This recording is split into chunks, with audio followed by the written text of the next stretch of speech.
LAC पर चीन ने ड्रोन से घुसपैठ की साजिश रची। इस वक्त की बड़ी खबर, लाइन ऑफ एक्चुअल कंट्रोल पर चीन ने ड्रोन से घुसपैठ की साजिश रची, जिसे आईएएफ ने यानी इंडियन एयरफोर्स ने नाकाम कर दिया। कई बार ऐसी घटनाएं हुई जब आईएएफ के जेट्स को स्क्रैम्बल करना गया। अरुणाचल में उतारे गए थे आईएएफ के विमान और सुखोई से हवाई घुसपैठ को नाकाम किया गया। इस वक्त की बड़ी खबर आ रही है।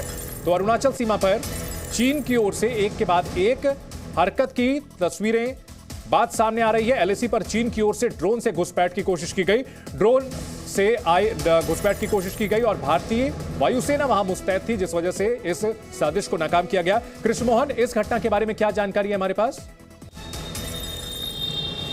देखिए, ड्रोन सर्विलांस के लिए इस्तेमाल हो रहे हैं। चीन बहुत ज़्यादा ड्रोन तकनीक पर ध्यान दे रहा है, भारतीय सेना भी उतना ही ध्यान दे रही है। दरअसल अगर ये कहा जाए कि दुनिया में सबसे तेज़ी से ड्रोन टेक्नोलॉजी का वॉरफेयर में जो इस्तेमाल कर रहे हैं वो दो देश चीन और भारत है। 9 दिसंबर को ड्रोन्स आए थे। इस चीज़ की सूत्र कंफर्म करते हैं कि ड्रोन्स आए थे। निगरानी और नज़र रखने के लिए ड्रोन्स का इस्तेमाल अक्सर चीन करता है और उसके बाद उनको ड्रोन्स को पीछे धकेल दिया गया, ड्रोन्स को बाहर निकाल दिया गया। इस तरह की घटनाएं एलएसी पर होती रहती हैं, एलओसी पर भी होती हैं। आप अक्सर सुनते होंगे।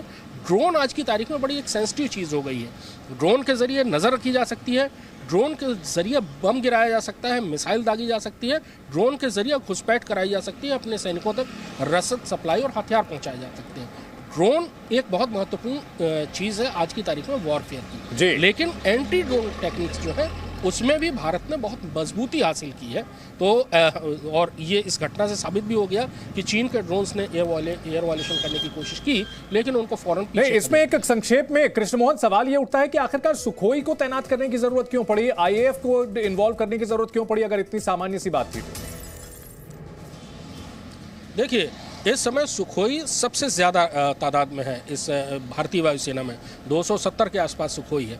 उस इलाके में जहां पर ये घटना हुई है वहां पर भी सुखोई है। एयर वायलेशन अगर हो रहा होता है, मैं उस एरिया में पिछले साल गया था और मैंने उन सारी चीज़ों को देखा था कि सर्वेलेंस की टेक्निक्स क्या होती हैं। तो उसमें अगर आपको रडार पर एक ऑब्जेक्ट दिखता है तो आपके पास ये फैसला करने का वक्त बहुत कम होता है कि ये ड्रोन है, हेलीकॉप्टर है या कोई फाइटर जेट है। और ऐसी स्थिति में बगैर ठीक है, एहतियात के तौर पर यह कार्रवाई की गई थी। ठीक है, तो चीन की सीमा पर एक बार फिर से ड्रोन की साजिश की गई थी और इस बारे में जो अपडेट है, पॉलिटिकल अपडेट भी आपको दे दें। संसद में विपक्ष ने हंगामा किया है, रक्षा मंत्री का इस्तीफा मांगा है। इस बीच रक्षा मंत्री का दोनों सदन में बयान सामने आ चुका है। लोकसभा के बाद उन्होंने राज्यसभा में भी बयान दिया कि मौजूदा स्थिति को बदलने की कोशिश चीन के पीएलए के सैनिकों ने की। इस दौरान गृह मंत्री अमित शाह ने कांग्रेस पर हमला बोला, 1962 की याद दिलाई और साथ ही साथ आरोप लगाया कि आरजीएफ ने चीन से फंड लिया।